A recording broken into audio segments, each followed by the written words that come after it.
We're going streaking! We're going streaking through the quad into the gymnasium. No, I'm just kidding. Keep the clothes on, Will Ferrell. By the way, love Will Ferrell. Tremendous actor. I am a huge fan of all of his movies. But if he could just keep the clothes on and maybe not sing for like one movie, maybe two movies, I would be cool with that. I digress. Anyways, the segment is we're going streaking because we're checking in on some of the streaks in the NHL and NBA postseason and seeing whether or not we think these trends and streaks continue and can we cash in on them one way or another. So first one, we're going to look in this Avs-Oilers game. Colorado has scored at least 4 goals in every game of this series. And I love this, by the way, because all of this series so far, the Avs team total has been set at 4.5.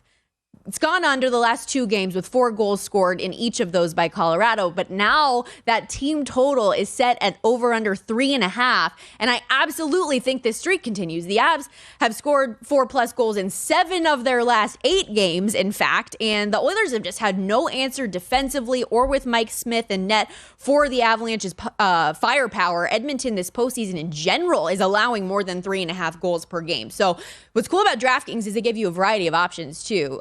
You can bet over under 2.5, obviously for a much bigger tax. The 3.5, like I said, at -120. If you like the 4.5 still, you're getting a significant value bump at +190. You can go over 5.5 too at 4-1. So interesting prop there.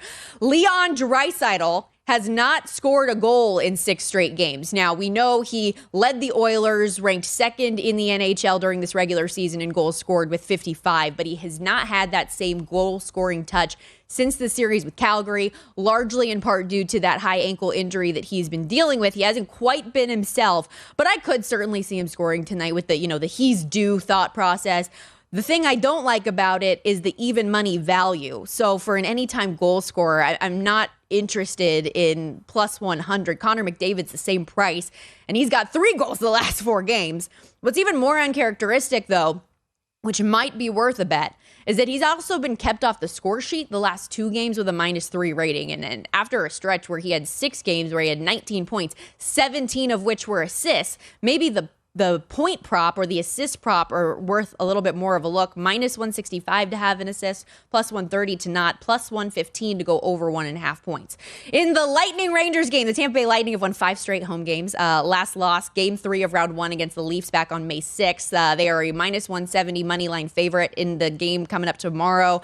I doubt I'm going to bet a side on this game, honestly. I've had more fun and profitability betting the periods and props and totals, and I could see this streak continuing and the Bolts evening the set with both teams, going on, winning on home ice. The Lightning were finally able to slow down the Rangers' momentum last game, take some wind out of their sails in the third period. So can they build on it?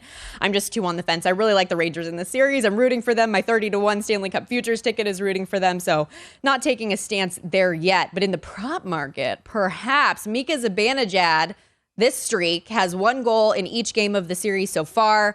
I've cashed in betting Mika Zibanejad in like 4 of the 5 times that I have made the bet, and it's been consistently priced at like +190 or higher. They don't have that number available yet, but I might keep betting this just until he gives me a reason not to. He's also had a goal in 7 of their last 8 games overall, 6 power play goals this postseason, which is also a very rare feat, +155 to have a power play point. The Rangers have had the top unit in the playoffs, and he's been a huge part of that.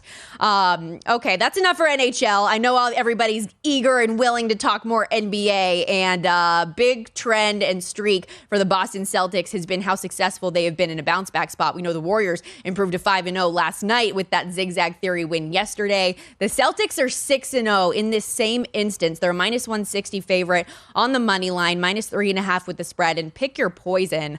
I like both of those bets. We still have yet to see a game fall in the spread in the NBA postseason since May 9th. So if you're going to bet the favorite, bet the spread. If you like the dog, take the money line. I do think that the C's bounce back and take game 3 at home.